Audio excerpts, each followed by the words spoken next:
குளிக்கிறதுக்குன்னு ஃபேமஸாக இருக்கக்கூடிய குற்றாலத்துக்கு போயிட்டு அங்கே தண்ணி வரலையே அப்படின்னு சொல்லிட்டு பக்கத்திலே இருக்கக்கூடிய பாலருவிக்கு தான் இப்போ நம்ம போயிட்டுருக்கோம்.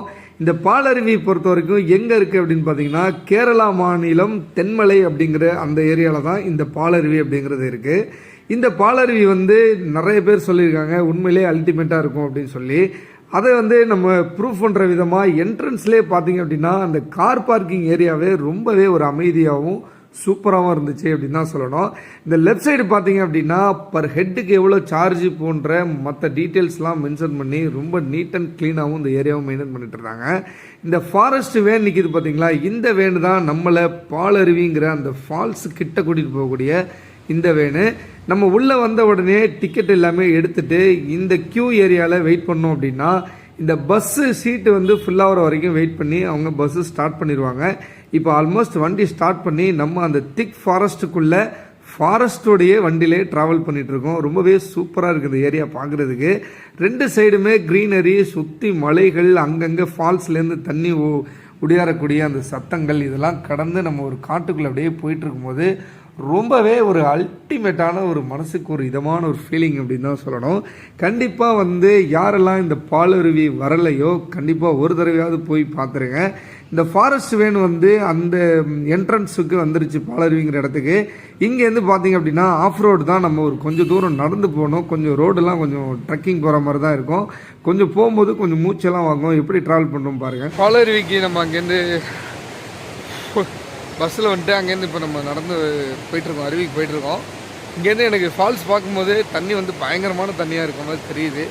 வீடியோஸ் பார்க்க போகிறீங்க, உண்மையிலே இது ரொம்ப ஒரு இன்ட்ரெஸ்டிங்காக இருக்கும் அப்படின்னு தான் நினைக்கிறேன். ஏன் அப்படின்னா நம்ம தென்காசியில் இருந்துட்டு அங்கே சரி நம்ம குளிக்கவே இல்லை. ஆக்சுவலாக குற்றாலம் தான் வந்தது நம்ம பிளானு. பட் அங்கே நம்ம குளிக்கவே இல்லை. பாலருவியில் தான் குளிக்கணும்னு இருந்திருக்கு போல். ஃபாரஸ்ட் வேன் நம்மளை இறக்கி விட்டதுலேருந்து இந்த ஃபால்ஸ் நம்ம ரீச் பண்ணுற டிஸ்டன்ஸ் பார்த்தீங்க அப்படின்னா ஒரு கிலோமீட்டருக்குள்ளே தான் இருக்கும். ஒரு 700 மீட்டர் அந்த ரேஞ்சு கிட்ட தான் இருக்கும். பட் ஆனால் அது கொஞ்சம் ட்ரெக்கிங் போகிறதுனால கொஞ்சம் இட் வில் டேக் டைம் அப்படின்னு நினைக்கிறேன். தமிழ்நாட்டில் இருக்கக்கூடிய தென்காசி பக்கத்தில் இருக்கக்கூடிய குற்றாலத்தில் நம்ம ஒரு குளியில் போயிட்டு இப்போ நம்ம வந்திருக்கிறதா கேரளாவில் இருக்கக்கூடிய பாலருவி. உண்மையிலே இந்த ஒரு பாலருவி இவ்வளோ ஒரு அருமையாக இருக்கும் அப்படின்னு நான் எதிர்பார்க்கவே இல்லை. அவ்வளோ ஒரு பியூட்டிஃபுல்லாக இருக்குது. அதனுடைய அழகு நீங்களே பாருங்கள் அப்படின்னு.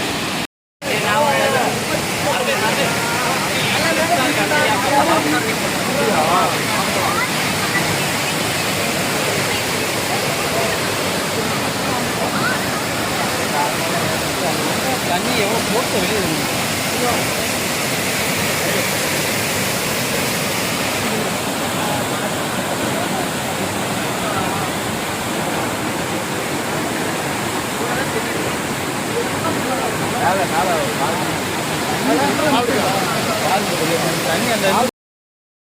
முன்னாடியே சொன்ன மாதிரி இந்த ஃபால்ஸுக்கெலாம் நம்ம தேடி தேடி குளிக்கிறதுக்கான காரணம் என்ன அப்படின்னா உயரத்திலேருந்து ஊற்றக்கூடிய இந்த தண்ணீரும் சுற்றி இருக்கக்கூடிய இந்த இயற்கையான காற்றும் நம் மீது படும் பொழுது மனசுக்கு மட்டும் இல்லாமல் உடம்புக்கும் அவ்வளோ ஒரு ஆரோக்கியமாக இருக்கும்.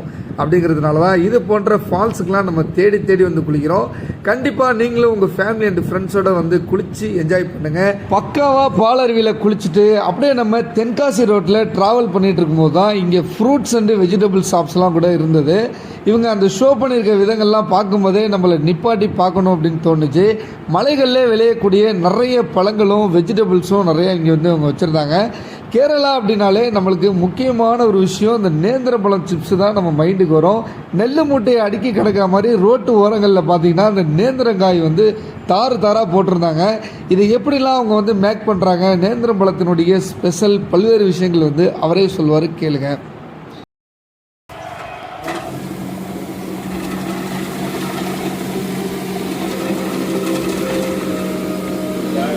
ஆமாம் ஆமாம் டாடா டாடா.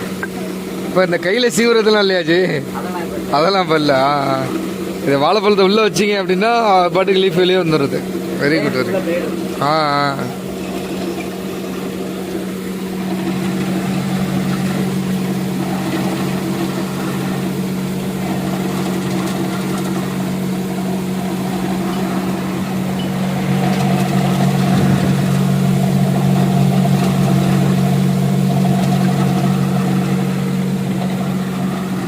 சூப்பராக வந்து முன்னாடிலாம் பார்த்தீங்க அப்படின்னா கையில் வந்து இந்த வாழைக்கட்டை வச்சு அப்படியே தேய்ச்சிக்கிட்டே இருப்பாங்க. இப்போலாம் மிஷின் வந்துருச்சு, கொஞ்ச நேரத்தில் எவ்வளோ போட்டு எடுத்துட்டாரு அப்படின்னு பாருங்கள். ஃப்ரெஷ்ஷாக வந்து நம்மளே நின்று பார்த்து ஊருக்கும் கொஞ்சம் வாங்கிட்டு வந்தோம். பியூர் தேங்காய் எண்ணெயில் பண்ணுறது அது முழுக்க தேங்காய் எண்ணெய் தான். எல்லோரும் இங்கே வரவங்க எல்லாம் தேங்காய் எண்ணெய் தான் லைக் பண்ணி கேட்குறாங்களா இல்லை எப்படிங்க? தேங்காய் எண்ணெய் தான் கேட்பாங்க. மிக்ஸ் பண்ண முடியாது, பொங்கும். சரி சரி. டேஸ்ட் வைஸ் நல்லா இருக்குமா இது? எல்லாத்துலேயும் நம்ம கொஞ்சம் கொஞ்சம் வாங்கிட்டு அப்படியே நம்ம ஊருக்கு ட்ராவல் பண்ண கிளம்பியாச்சு. வீடியோ பிடிச்சிருக்கும் அப்படின்னு நினைக்கிறேன். லைக் பண்ணுங்கள், ஷேர் பண்ணுங்கள், ஹலோ மறக்காமல் சப்ஸ்கிரைப் பண்ணுங்கள். இது போன்ற பல்வேறு விஷயங்களில் மீண்டும் சந்திப்போம். தேங்க்யூ.